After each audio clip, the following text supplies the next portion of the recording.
Hi everyone. আজকে আমি তাঁতিকে ঘরে কাজগুলো করে নিয়েছি, কারণ কি আমি আজকে বর্ধমান যাবো। ইমিটেশনে কিছু কিছু জিনিস আনতে হবে, কিছু অর্ডার আছে। ঈদের আগেই কাকিমা আমাকে দেবেন এগুলো বলে গিয়েছে বলে ওই জন্য বেরিয়ে পড়লাম বর্ধমানের জন্য।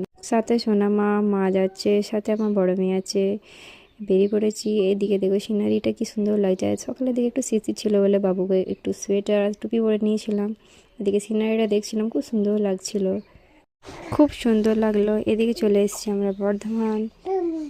তারপর পেরিয়ে গেলাম ক্রোমা টাটা এন্টারপ্রাইজ। চলে এলাম স্মার্ট বাজার। সোনামার জন্য কিছু কিছু খাবার নিতে হবে। এখানে ব্যাগটাকে সিল করে নিয়েছি বাজার ঢোকার আগে। মা এখানে সোনামাকে এদিক ওদিক করছে, কারণ ঘুম থেকে উঠে সোনামার মুডটা একটু ভালো নাই। তারপর এদিক ওদিক ঘোরার পর সোনামার জন্য কিছু প্রোডাক্ট দেখলাম, তারপর কেনাকাটা স্টার্ট করে দিয়েছি। তারপর দেখছি একটু সোনামা খেলা করছে, মুডটা ফ্রেশ হয়েছে, আমাকে একটু করে জিভ দেখাচ্ছে, খেলা করলো। কিছুক্ষণ খেলার পর তারপর বলছে মাম্মা আমি কোলে যাব। ওর সাথে খেলা করার পর আমি ওর জন্য ওটস কিনতে চলে গেলাম।